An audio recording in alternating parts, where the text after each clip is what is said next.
All right, time to get after it. It's time to make some door latches for the Recon 12. We're going to use our little dead hand solution jig that holds our part nice and flush with the side of the tube there. You can see how that works. What a phenomenal company and a great little design. It's got two magnets. I'm not going to use that magnet up there because my part's pretty short. So there's another magnet behind here.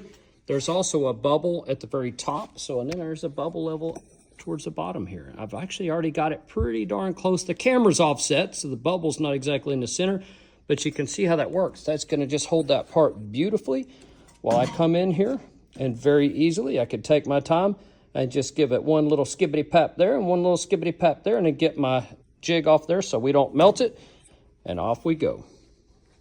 Pretty awesome little tool. They make them in all different sizes. So this is one of about 4 different sizes that I've got now. So let's get after it and get these door latches done. Oh no, I've ruined my Dead Hand Solutions little tab jig. No, I didn't ruin it, but I certainly found the limitations to it, and that's completely pilot error. This is 100% my fault.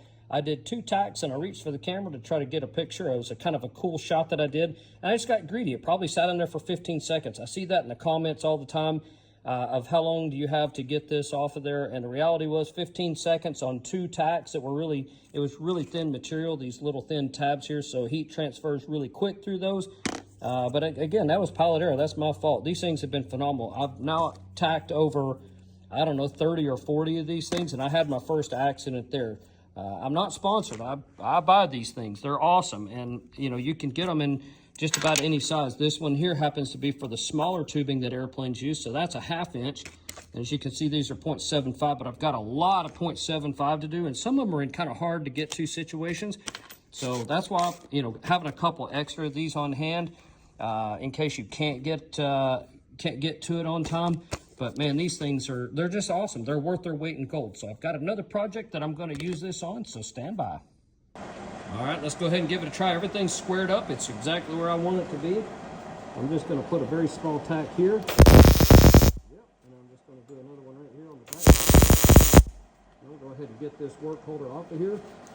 No problem, no damage, right? But I didn't sit there and let it sit there for more than about 3 or 4 seconds, but let's check out our work. See how that turned out. Again, I'll grind these tacks nice and flush, but boy, does that do a great job. And you can do it without holding it with any needle nose pliers.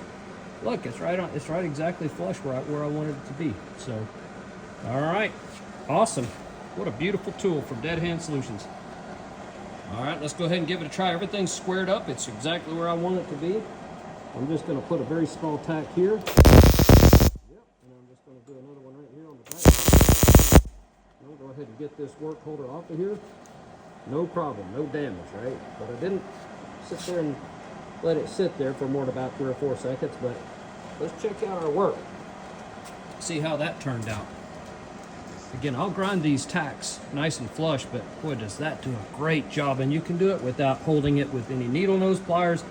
Look, it's right exactly flush where I wanted it to be. So, all right, awesome. What a beautiful tool from Dead Hand Solutions.